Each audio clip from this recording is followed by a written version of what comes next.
4 वे दिलेले आहेत.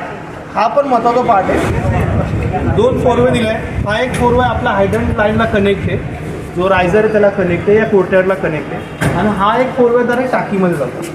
अशा कंडिशनमध्ये काय होतं, जेव्हा फायर ब्रिगेड येणार तुमची दोन्ही टाकी खाली झाली तर त्यांचं ते इनलेट इथं कनेक्ट करतात आपल्या आउटलेटला. मग इथं कनेक्ट केल्यानंतर डायरेक्ट ते तुमच्या रायझरला पाणी जाणार. जो पण फ्लोअरला या ज्या फ्लॅटला या कोर्टयार्डमध्ये तुम्हाला पाणी पाहिजे तर तिथनं यूज. आणि जर त्यांना टाकी जर भरायची असेल तर तो टाकीतनं डायरेक्ट इथं इनलेट आपण टाकी फिल करतात आणि तुमचे पंप चालू करून हे वॉल चालू करतील. ओके, त्यांचं आपलं काय सेम असतं याच्यामध्ये.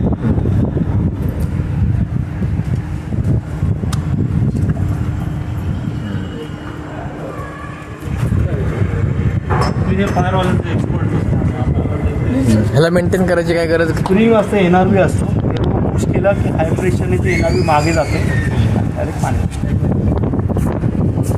इकडं उधर एक बिल्डिंग पाशी घेऊन जाईल. एक वार बघणे गरजेचे. सेकंड जो तुमचा पंप सुरू करणार आहे आपण सेम येईल. आपण रेडला स्टॉप दिलाय, ग्रीनला स्टार्ट दिलेलं आहे. आपण स्टार्ट आहे, हा पण स्टॉप आहे. पण इथं ऑनला रेड इंडिकेशन आहे. नॉर्मली पॅनल जे असतं इलेक्ट्रिक पॅनल त्याला ग्रीनला ऑन असतं, पण फायरला रेडला ऑन असतो. का की रेड हा एमर्जन्सी असतो. रेड कधी ग्रीन हा सेफ असतो. म्हणजे रेड हा ऑन असल्यामुळे तो कुठली तरी एमर्जन्सी म्हणून हा इंडिकेशन चालू होतो. पंप सुरू झालेला आणि 2 पंप दिले ना. येस सर, इथून डायरेक्ट पंपिंग होतंय का ते? हा पंपिंग होतं डायरेक्ट. तुम्हाला जर बुस्टर पंप चालू केला तर पण आहे तेवढं जेवढं. हा किती वेटचा आहे? 60 HP आहे. तो 60 HP तेवढा पंप तो देतो. का त्याला तो नुसतं पुश करायचा असतो. सेम कॅपॅसिटी होती. थोडीफार पुढं मागं 1% कॅपॅसिटी. त्याला फुल करायचा असतो म्हणून मोठे पंप दिले. फुल म्हणजे पुढे ढकलायचं आणि त्याला पुश करायचं. तो इझी पुश करू शकतो. ठीक आहे.